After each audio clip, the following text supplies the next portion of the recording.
Hi friends, ಹೇಗಿದ್ದೀರಾ? ಚರಿಯಮನೆ information desk YouTube channel ಕಡೆಯಿಂದ ಪ್ರೀತಿಯ ಸ್ವಾಗತ.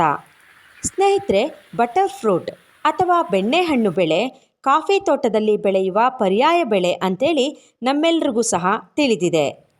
ರಾಜ್ಯದಲ್ಲಿ ಕೊಡಗು, ಚಿಕ್ಕಮಗಳೂರು ಜಿಲ್ಲೆ ಹಾಗೆಯೇ ಹಾಸನ ಜಿಲ್ಲೆಯ ಸಕಲೇಶಪುರ, ಆಲೂರು ಭಾಗಗಳಲ್ಲಿ ಕಾಫಿ ಪ್ರಮುಖ ವಾಣಿಜ್ಯ ಬೆಳೆಯಾಗಿದೆ.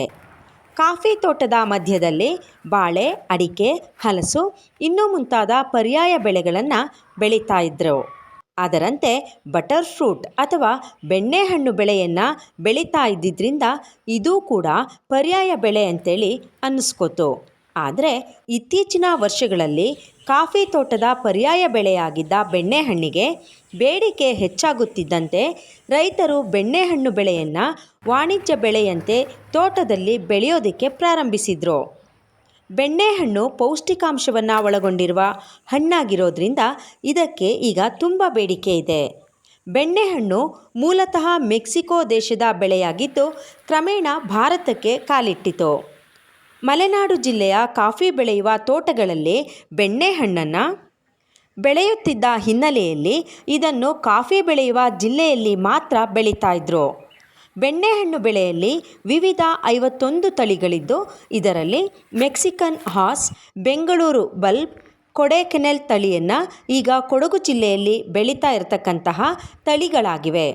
ಸ್ನೇಹಿತರೆ, ನಾವಿಂದು ವಿಡಿಯೋ ಮಾಡ್ತಾ ಇರೋದು ತನ್ನ 20 ಎಕರೆ ಕಾಫಿ ತೋಟದಲ್ಲಿ ಫಸಲು ಕೊಡುತ್ತಿದ್ದಂತಹ ಕಾಫಿ ಗಿಡಗಳನ್ನು ತೆರವುಗೊಳಿಸಿ ಪೂರ್ತಿ 20 ಎಕರೆಯಲ್ಲೂ ಬಟರ್ ಫ್ರೂಟ್ ಅಥವಾ ಬೆಣ್ಣೆಹಣ್ಣು ಗಿಡವನ್ನು ಬೆಳೀತಾ ಇರತಕ್ಕಂತಹ ರೈತರೊಬ್ಬರ ಬಗ್ಗೆ. ಫ್ರೆಂಡ್ಸ್, ಕೊಡಗು ಜಿಲ್ಲೆಯ ಕುಶಾಲನಗರ ತಾಲೂಕಿನ ಸಿದ್ಧಲಿಂಗಪುರ ಬಳಿಯ ಅರಿಶಿಣಗುಪ್ಪೆ ಗ್ರಾಮದ ರೈತ MT ಬೇಬಿ ಅವರು 20 ಎಕರೆಯಲ್ಲಿ ಬೆಣ್ಣೆಹಣ್ಣು ಬೆಳೆದಿರುವ ಪ್ರಗತಿಪರ ರೈತ ಅಂತೇಳಿ ಅನ್ನಿಸ್ಕೊಂಡಿದ್ದಾರೆ. ಬೇಬಿ ಅವರು ಹಿಂದೆ 20 ಎಕರೆಯಲ್ಲೂ ಕಾಫಿಯನ್ನು ಬೆಳೀತಾ ಇದ್ದರು. ಕಾಫಿ ತೋಟ ನಿರ್ವಹಣೆ ಮಾಡೋದಕ್ಕೆ ಅಧಿಕ ಖರ್ಚಾಗುತ್ತಿದ್ದಂತಹ ಹಿನ್ನೆಲೆಯಲ್ಲಿ ಅವರು 5 ವರ್ಷಗಳ ಹಿಂದೆ ಕಾಫಿ ಗಿಡಗಳನ್ನು ಕಡಿದು ತೆರವುಗೊಳಿಸಿ ಬೆಣ್ಣೆಹಣ್ಣು ಗಿಡವನ್ನು ಬೆಳೆದರು. ಬೆಣ್ಣೆಹಣ್ಣು ಗಿಡ ಫಸಲು ಕೊಡೋದಕ್ಕೆ 5-6 ವರ್ಷಗಳು ಬೇಕಾಗುತ್ತೆ. ಬೇಬಿಯವರ ಬೆಣ್ಣೆಹಣ್ಣು ತೋಟದಲ್ಲಿ ಕಳೆದ ವರ್ಷ ಸ್ವಲ್ಪ ಪ್ರಮಾಣದಲ್ಲಿ ಫಸಲು ಕೊಟ್ಟಿತ್ತಂತೆ. ಮುಂದಿನ ವರ್ಷ ಅಧಿಕ ಫಸಲು ಸಿಗಬಹುದೆಂಬ ನಿರೀಕ್ಷೆ ಬೇಬಿಯವರದು. ಫ್ರೆಂಡ್ಸ್, ಕಾಫಿ ತೋಟದ ಪರ್ಯಾಯ ಬೆಳೆಯಾಗಿದ್ದ ಬೆಣ್ಣೆಹಣ್ಣು ಬೆಳೆಯನ್ನು ಈಗ ಹೊಲ, ಗದ್ದೆ, ಬಯಲು ಜಾಗದಲ್ಲಿ ಏಕ ಬೆಳೆಯನ್ನಾಗಿ ಬೆಳೆಯಬಹುದೆಂಬುದನ್ನು ಬೇಬಿಯವರು ತೋರಿಸ್ಕೊಟ್ಟಿದ್ದಾರೆ. ಸ್ನೇಹಿತರೆ, ನಾವೀಗ ಬೇಬಿಯವರು ಬೆಳೆದಿರುವ ಬೆಣ್ಣೆಹಣ್ಣು ತೋಟಕ್ಕೆ ಹೋಗೋಣ. ತೋಟ ಹೇಗಿದೆ ಅಂತೇಳಿ ನೋಡೋಣ. ಹಾಗೆಯೇ ಅವರಿಂದ ಹೆಚ್ಚಿನ ಮಾಹಿತಿಯನ್ನು ಪಡ್ಕೊಳ್ಳೋಣ. ಏನಂತೀರಾ?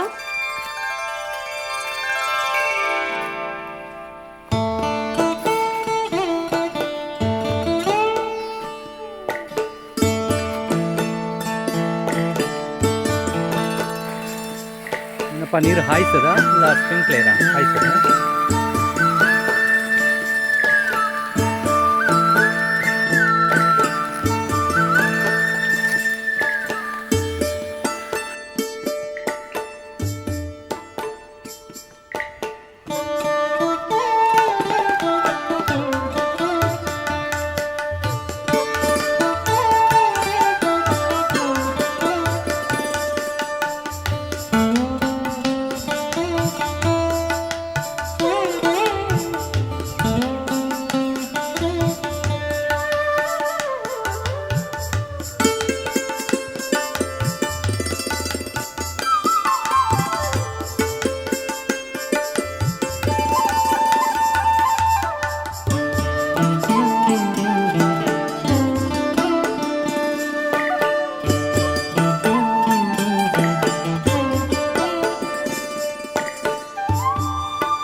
ಏನಪ್ಪ ನೀರು ಹಾಯಿಸೋದಾ ಅಲ್ಲ ಸ್ಪ್ರಿಂಕ್ಲೇರಾ ಹಾಯಿಸೋದಾ?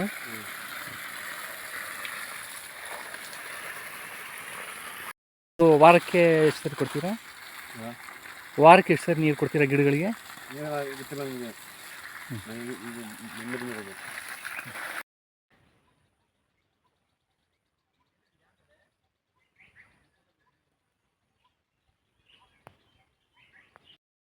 ಎಷ್ಟು ಜನ ಇದ್ದೀರಾ ಅಲ್ಲಿ? ನಾನು ನಮ್ಮ ಮನೆಯವರಿದ್ರೆ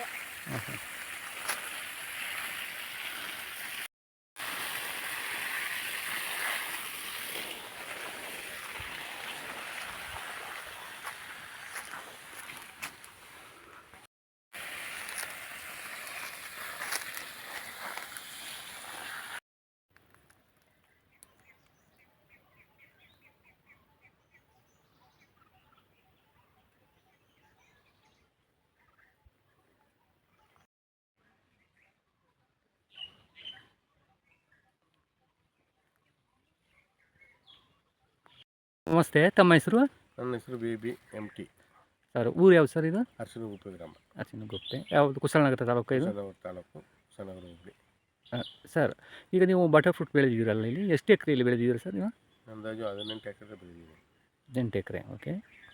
ಮೊದಲು ಏನಿತ್ತು ಸರ್ ಇದು ತೋಟ? ಕಾಫಿ ಇತ್ತು, ಕಾಫಿ.